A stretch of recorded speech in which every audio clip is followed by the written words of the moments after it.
कल पार्टी की ओर से सुप्रीम कोर्ट के फैसले के बाद मित्र सुधांशु त्रिवेदी जी ने टिप्पणी की थी, लेकिन आम आदमी पार्टी की कहानी बहुत लंबी चलती है, वो जल्दी खत्म ही नहीं होती है, परत दर परत उस पर निकलती है। आम आदमी का आरोप है कि सरकार उनको खत्म कर रही है। आम आदमी पार्टी खुद को अपने आप को खत्म कर रही है। हमें ये बताइए, हम ने कहा था ना कि एक्साइज पॉलिसी ऐसी बनाओ जिसमें कमीशन खाओ। सरकार ने कहा था कि पूरे दिल्ली में शराब का ठेका एक मोनोपोली कर दो। क्या भाजपा ने कहा था कि अपना 6% वोट राष्ट्रीय स्तर पर मान्यता प्राप्त करने के लिए शराब के कमीशन से प्राप्त करो गोवा के इलेक्शन में? ये हमने कहा था क्या? तो गलती करेंगे आप, भ्रष्टाचार करेंगे आप, अपराध करेंगे आप, और कार्रवाई होगी तो परेशानी है। ऐसा कैसे चलेगा भाई? ये आज इसलिए बताना जरूरी है कि अरविंद केजरीवाल और उनकी पार्टी, मनीष सिसोदिया, संजय सिंह, सभी बार बार कहते थे कि पूरा ये मामला बिल्कुल फर्जी है। कहा था ना, फरवरी से मनीष सिसोदिया जी जेल में है। उनका बेल रिजेक्ट किया लोअर कोर्ट ने, बेल रिजेक्ट किया हाई कोर्ट ने, अब सुप्रीम कोर्ट ने रिजेक्ट किया। और बाकी सदन जैन वगैरह की बात तो हमारे दिल्ली के मित्र लोग करते रहते हैं आपसे। कितने उनके नेता जेल में हैं ये आप सभी जानते हैं। लेकिन आज तक अरविंद केजरीवाल ने इस पूरे महाघोटाले पर एक शब्द स्पष्टीकरण का नहीं कहा।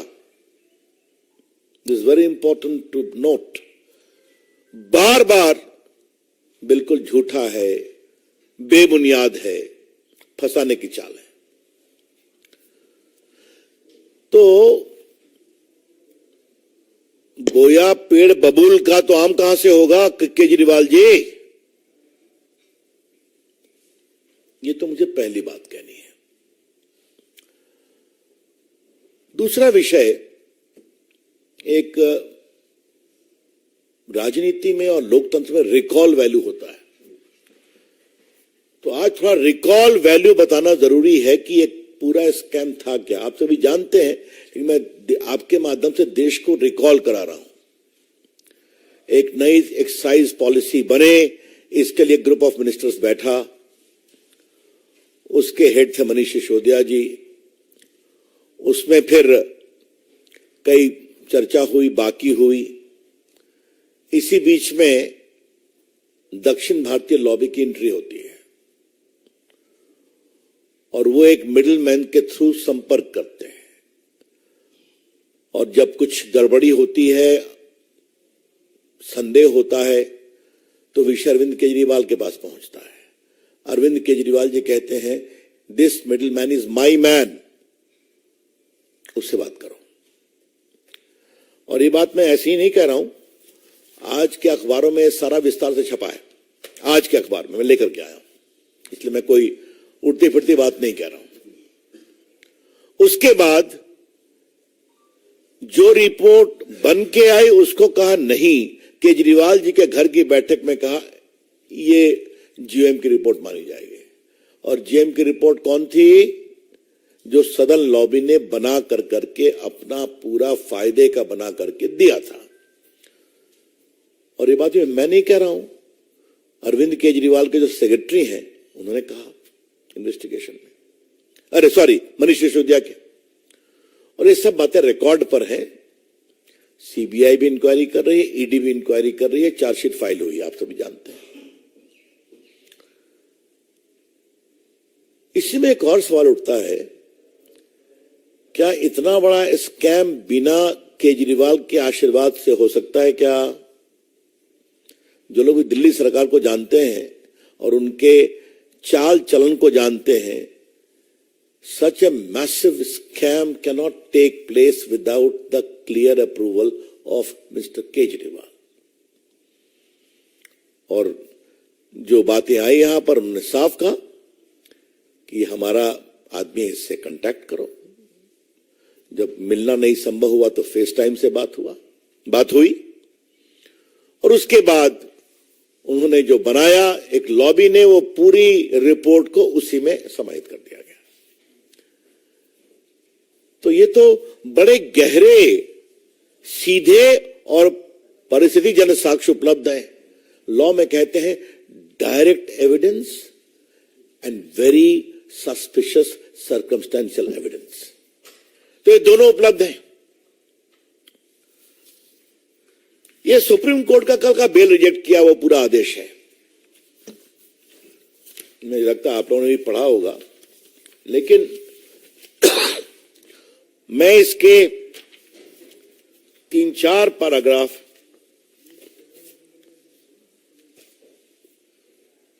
पढ़ रहा हूं। Vijay Nair and the members of the liquor group had meetings on different dates, including on 16/3/21, and had prepared the new excise policy, which was handed over to Vijay Nair.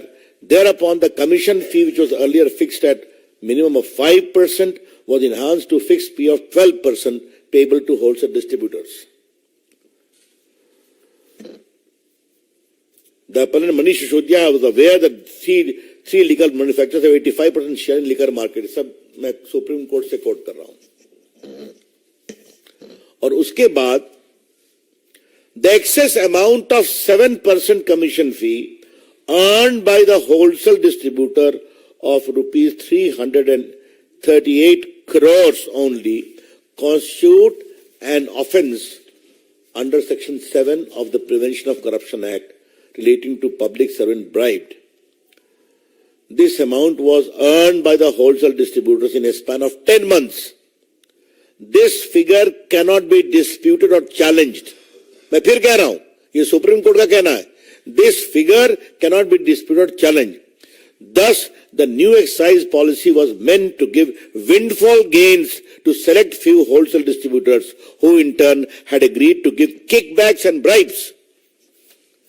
मैं सुप्रीम कोर्ट को पढ़ा ना कि उनको 5% का सीधा 12% किया गया, 7% एक्सा लगभग 338 करोड़ हुआ। ये जो उनको विंडफॉल गेन हुआ, ये पूरे किकबैक्स और ब्राइब के लिए यूज हुआ। तो फिर 10 महीने में इसको हटा क्यों दिया? जब लेफ्टिनेंट गवर्नर साहब ने कहा कि इसकी इंक्वायरी कराएंगे, क्योंकि सारे पदाधिकारी बड़े अचंभित थे कि हो क्या रहा है, ये तो हम लोग की गर्दन नपेगी। They had told the governor and the chief secretary कि इसमें गड़बड़ी बहुत है। इसी के साथ एक दूसरी बहुत महत्वपूर्ण बात है, अगर ये इतना ही बढ़िया नियम था तो इसको 10 महीने में क्यों स्क्रैप कर दिया? वाई?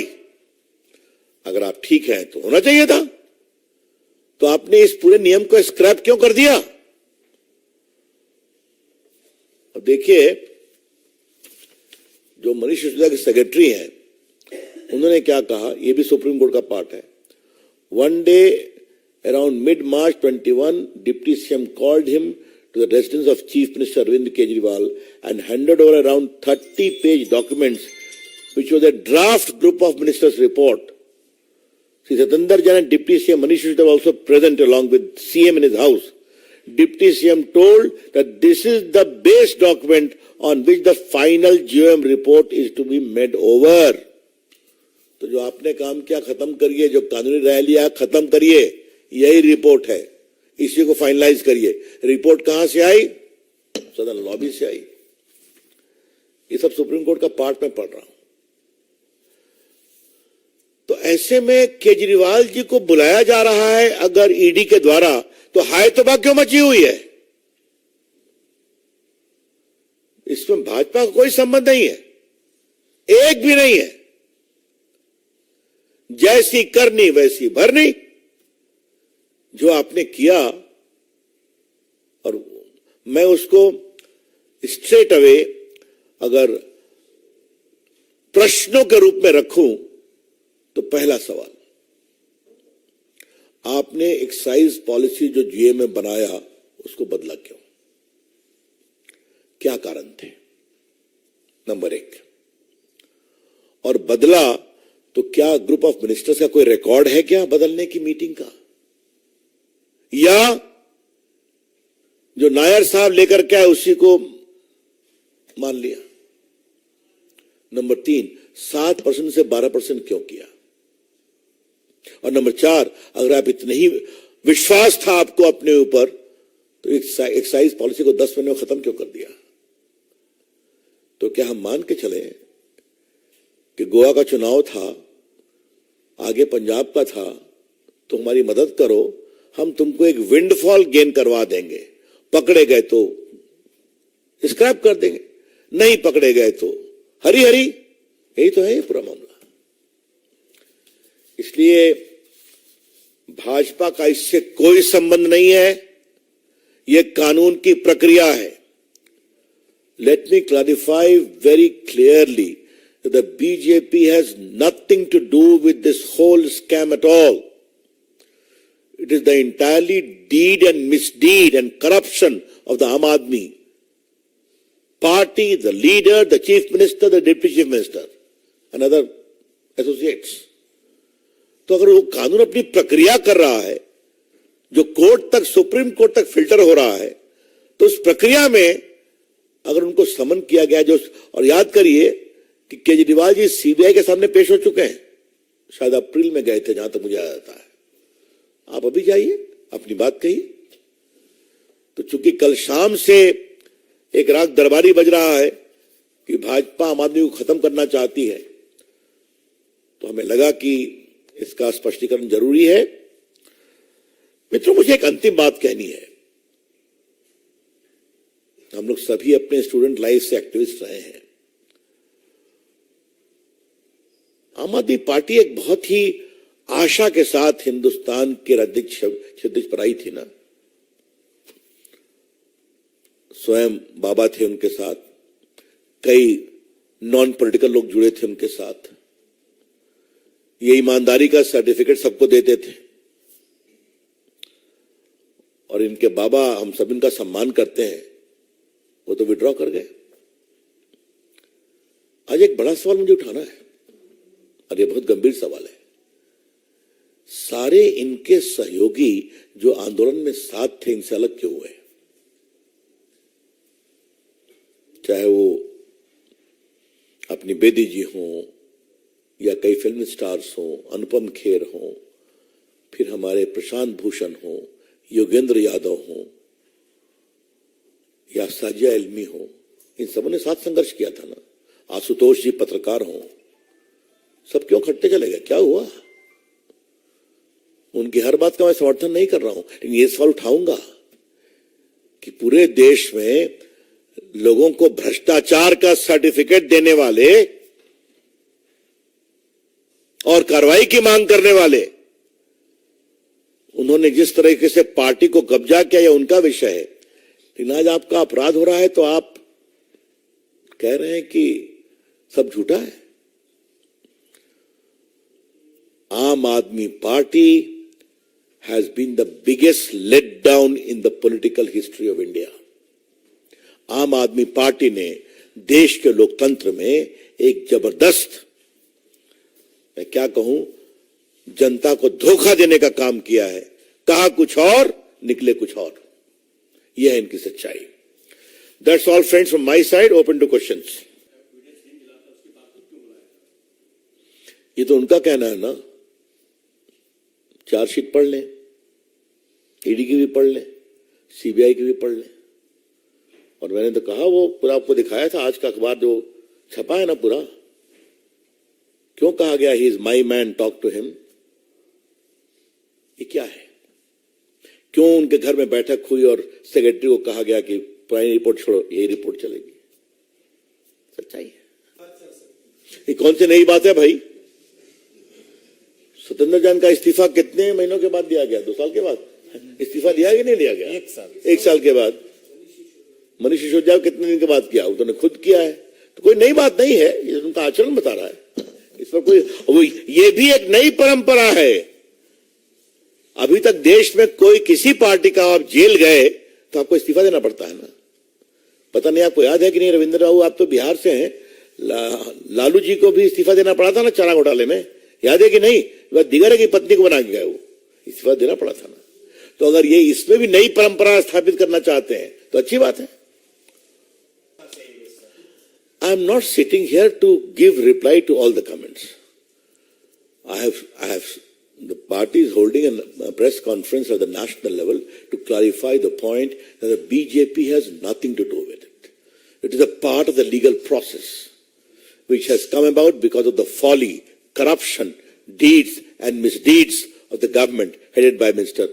Arvind Kejriwal. अब ऐसा है कि ये जुमला बन गया, छोड़ दीजिए। अब इसका हम क्या जवाब दें? चुनाव में आप हारते हैं तो फिर चले आते हैं। अभी फिर अनिल जी, वो गुजरात में हम लोग थे तो उतरे थे ना, हर काफी लोगों को उतारा था, एक भी जीते थे कहीं पर? क्या हुआ था? उत्तराखंड में तो पार्टी अध्यक्ष ही ज्वाइन कर लिया था। मैंने हम लोग सब लोग थे गुजरात में काफी समय तक, आप लोग भी आए थे। ऐसा तूफान के लगा उनकी सरकार आ रही है साहब, क्या हुआ? तो चलिए दावे करने दीजिए, उसको मैं नहीं बोल सकता हूँ।